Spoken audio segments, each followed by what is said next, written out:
کہا مولا کیوں؟ کہا چند لمحوں بعد تمہیں پتہ چل جائے گا، ہمارے کچھ مہمان آ رہے ہیں۔ عباس مولا نے حکم کی تعمیل کی، پانی کچھ زیادہ بھر لیا۔ روایت کہتی ہے چند کلومیٹر چلے تھے کہ سامنے سے نیزیوں کی انیاں بلند ہوئی۔ حسین نے دیکھا وہ دیکھو سامنے ہمارے مہمان آ رہے ہیں۔ جب قریب گئے تو پتہ چلا ہور کا لشکر آ رہا ہے، لیکن منظر عجیب تھا۔ ہور کے لشکر کو پیاس اس قدر زیادہ تھی کہ پورا لشکر پیاس سے نڈھال ہو چکا تھا۔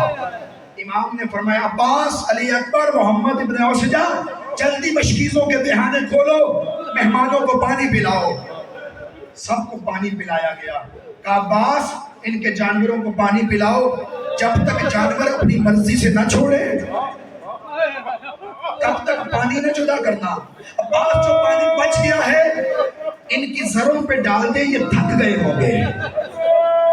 حوصلے سے مسائل سنو اور زہرا کے لال کی کریمی بھی دیکھو۔ الغرض حکم کی تعمیل ہوئی۔ بس 2 جملے مجھے کہنے ہیں۔ علی بن طحان کہتا ہے کہ میں ہور کے لشکر میں سب سے پیچھے تھا، پیاس اتنی شدت سے لگی تھی کہ میں زمین پہ گر گیا۔ میں چلنے کا ارادہ کر رہا تھا کہ مجھ میں سکت نہیں تھی میں چل سکوں۔ میں نے کوہنیوں کے بل چلنے کا ارادہ کیا، میرے اندر طاقت ختم ہو گئی، میری آنکھوں کے آگے اندھیرا چھا رہا تھا۔ میں دل میں یہ سوچ رہا تھا مجھ تک پانی آنے سے پہلے میں مر جاؤں گا۔ کہتا یہ دل میں سوچا، یہ عجیب منظر دیکھا، میرے سرانے زہرا کا چاند کھڑا ہے۔ کہتا میں نے اپنے کانپتے ہوئے ہاتھوں سے پانی کا اشارہ کیا، بطول کے لاڈلے نے اپنے ہاتھوں سے مجھے پانی پلایا۔ میں آپ سے ایک سوال پوچھتا ہوں، ان کو حسین نے دشمن ہوتے ہوئے پانی پلایا، کیا ان میں سے کوئی نہیں تھا جب حسین اصغر کے لیے پانی مانگ رہا تھا؟ اللہ تمہارے آنسو کو قبول کرے۔ بس 2 جملوں کی اجازت اور نماز کا وقت ہوا۔ مولا نے کہا ہور اپنی نماز علیحدہ ادا کرے گا یا ہمارے پیچھے پڑے گا؟ کہنے لگا فرزند رسول آپ کے ہوتے ہوئے علیحدہ نماز نہیں پڑھ سکتا۔ حسین کے پیچھے نماز ادا کی۔ نماز کے بعد مولا حسین نے خطبہ دیا۔ اب حسین گھوڑے پہ سوار ہوئے، چلنے کا ارادہ کیا کہ اس نے گھوڑے کی لگام میں ہاتھ ڈالا۔ عرب کے اندر لگام میں ہاتھ ڈالنے کا مطلب گریبان میں ہاتھ ڈالنا ہوتا تھا۔ امام نے غصے سے اس کی طرف دیکھ کے کہا ثقلت کا امو کا، تیری ماں تجھ پہ روئے۔ اور نے لگام کو چھوڑا، پیچھے ہٹا، ہٹ کے کہنے لگا حسین تو نے تو میری ماں کا نام لے لیا، تو نے تو سب کے سامنے میری ماں کا نام لے لیا۔ حسین میں کیا کروں؟ میں تیری ماں کا نام بغیر وضو کے لے بھی نہیں سکتا۔ بزرگ علماء پڑھا کرتے تھے جو ہر گناہگار سے علیہ السلام بنا ہے، اس کی وجہ یہ ہے کہ اس نے احترام زہرا کیا ہے۔ آ گیا قافلہ کربلا میں، میں زحمتوں کو تمام کروں۔ کربلا میں آ گیا قافلہ، شب عاشور، اور بڑا پریشان ہے۔ دائیں طرف اس کا بیٹا عبداللہ ہے، بائیں طرف اس کا غلام ہے، اور کبھی ادھر جاتا ہے کبھی ادھر آ جاتا ہے، کبھی جاتا ہے کبھی واپس آتا ہے، کبھی ہاتھوں کو ملتا ہے، کبھی آسمان کی طرف دیکھتا ہے۔ اس کے بیٹے نے کہا بابا زندگی بھر آپ کو اتنا پریشان نہیں دیکھا جتنا آج دیکھ رہا ہوں۔ کہنے لگا بیٹا حسین کو گھیر کے کربلا میں لے تو آیا ہوں، لیکن جب سے حسین آیا ہے نا، حسین کے خیمے سے پیاس کی صدا آ رہی ہے۔ حسین کے چھوٹے چھوٹے بچے پانی مانگ رہے ہیں۔ مجھے یہ لگتا ہے کہ میں نے رسول اللہ کو ناراض کر دیا ہے، میں نے زہرا کو ناراض کر دیا ہے۔ بیٹا اس کا بڑا موالی تھا، کہنے لگا بابا تجھ سے خطا ہو گئی ہے، گھبرا نہیں، وہ زہرا کا چاند ہے، وہ لجپال گھرانہ ہے، وہ معاف کرنا جانتا ہے۔ بس سن لیجیے گئے 2 جملے، وہ معاف کرنا جانتا ہے۔ میں تجھے معافی دلواتا ہوں۔ اور کہتا پھر ایسے نہ لے کے جاؤ، میرے ہاتھوں میں رسی باندھو، میری آنکھوں پہ پٹی باندھو، میں حسین کا سامنا نہیں کر سکتا، اور مجھے کھینچتے ہوئے لے کے جاؤ۔ ادھر جو لے کے جا رہے تھے ادھر حسین نے کہا علی اکبر اٹھو، عباس اٹھو، اللہ اکبر کی آواز بلند کرو، میرا بھائی ہو رہا ہے۔ حسین نے اس کے ہاتھوں کو کھولا، پٹی سے آنکھوں سے پٹی ہٹائی اور فوراً گلے سے لگا کے کہا اور تو نے آنے میں اتنی دیر کر دی، میں کب سے منظر جو اور حسین سے مل رہا تھا، اللہ اکبر کی صدائیں جو بلند تھی، اندر سے آقا زادی نے بی بی فضہ کو بھیجا، جا کے اور کو کہنا کہ بہن زینب سلام کہتی ہے۔ جب ہور نے یہ غریبی دیکھی، بس ایک جملہ مجھے دے دو، کہنے لگا مولا اگر معاف کر دیا ہے تو پھر میری یہ خواہش ہے، کل جنگ جب شروع ہونا سب سے پہلے میرا بیٹا عبداللہ لڑے گا۔ مولا نے اجازت دے دی، عبداللہ گھوڑے پہ سوار ہوا، لڑتا رہا۔ اچانک ایک ظالم نے نیزہ مارا، عبداللہ زمین پہ آیا، اپنے باپ کو مدد کے لیے پکارا، اور دوڑا ہے لاش کی جانب، بڑی تیزی سے گیا ہے، اور لیکن عجیب منظر دیکھا، اور کے پہنچنے سے پہلے حسین پہنچ چکے تھے، اور کے بیٹے کو گود میں لیا تھا، اور قدموں پہ گر کے کہنے لگا مولا آپ نے آنے کی زحمت کیوں کی؟ غلام جو آ رہا تھا فرمانے لگے میرے نانا کی شریعت کا حکم ہے، جوان بیٹے کی لاش بوڑھا باپ نہ اٹھائے، اور یہ ہور کے لیے حکم تھا، لیکن وہ لاشیں علی اکبر جسے اٹھا کے حسین کہتے تھے بابا جلدی نجف سے آؤ، اکبر کا لاشا اٹھایا نہیں جاتا۔ انا للہ و انا الیہ راجعون۔ وسيعلم الذين ظلموا